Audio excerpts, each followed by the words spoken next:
Hello বন্ধুগণ, অনুরাগের ছোঁয়ার আজকের পর্বে দেখতে পারবেন সূর্য দীপাকে চিৎকার করে বলে, পৃথিবী যদি উলুটপালট হয়ে যায় আমি তোমাকে ছাড়ব না। লাইক দিয়ে বিস্তারিত জানতে থাকুন। সূর্য দীপা দোকানে গিয়ে ফুচকা খাচ্ছিল। ফুচকা খেয়ে দুজনে টাকা না দিয়ে এখান থেকে দৌড়ে ভাগলো। দীপা বলে, আমরা তো অনেক খেয়েছি, দুই দোকানে টাকা দিতে হবে। সূর্য পকেটে হাত দিয়ে দেখে টাকা নেই। দীপা বলে, ঠিক আছে, আমি দিয়ে দিচ্ছি। দীপা ব্যাগ খুলে দেখে দীপার ব্যাগও টাকা নেই। তখন বলে, চলো আমরা এখান থেকে ভেগে যাই। দীপা সূর্য দৌড় দেওয়ার সময় দীপার পায়ের জুতা ছিঁড়ে যায়। তখন সূর্য দীপাকে কোলে করে দৌড় দেয়। দৌড় দিয়ে এক জায়গায় লুকিয়ে যায়। তখন আর দোকানদার তাদেরকে খুঁজে পায় না। তখন সূর্য দীপা খুব মন খুলে হাসলো, একে অপরের দিকে তাকিয়ে থাকলো। সূর্য দীপাকে আদর করতে চাইল, দীপা তা বারণ করলো। সূর্য বলে, তুমি জানো তোমার মেয়ে কি বলে?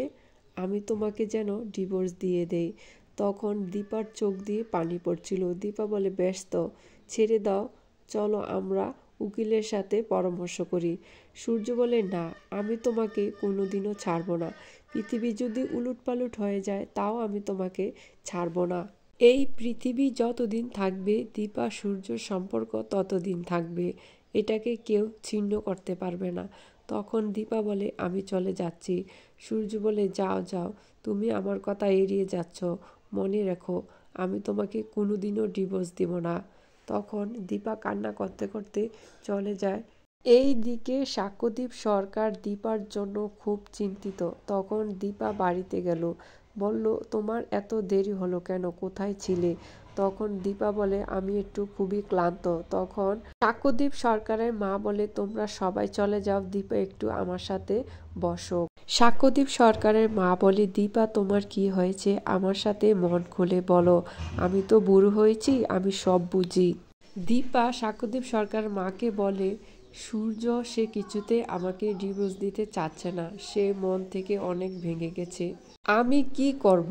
এইদিকে অলি চায় আমাদের ডিভোর্স হয়ে যেতে, আমার কিছু করার নেই। যখন জয় সব শুনেছে, বলল, আমি তাকে যখনই ক্ষমা করতে চাই সে তখনই কোনো না কোনো অন্যায় করে থাকে। তখন জয় গিয়ে অলিকে বলে, তুই কেন চাস তোর বাবা মা বিচ্ছেদ হয়ে যাক, তোর বাবাকে অন্যের হাতে তুলে দিতি? তখন অলি বলে, আমাদের ব্যাপারে তুই নাক গলাবি না। জয় অলিকে বলে, তোর মা তোর জন্য এত কিছু করলো, তারপরও তুই কেন ওনাকে দোষী ভাবিস? তখন অলি বলে, আমি ওনার ছবি দেখেছি, আমার বাবাকে দুর্বল করার জন্য শ্রেয়ানকে বুকে টেনে নিল, শ্রেয়ানের সাথে কন্ট্যাক্ট করে আমাকে সমবেদনা জানাতে আসলো। জয় তখন জানতে ছিল, তুই এই ছবিটা কোথায় পেলি? তখন অলি বারবার বলল, আমি বলবো না। আমি কেন তোর কাছে বলবো? তখন জয় বুঝতে পেরেছে এটা যে মিশকার কাজ। তখন বলল, মিশকা, তোর সব সত্য আমি সবার সাথে তুলে ধরবো। তুই আমাদের পরিবার ধ্বংস করতে চেয়েছিস, তাই না? এখন থেকে তোর খেলা শেষ।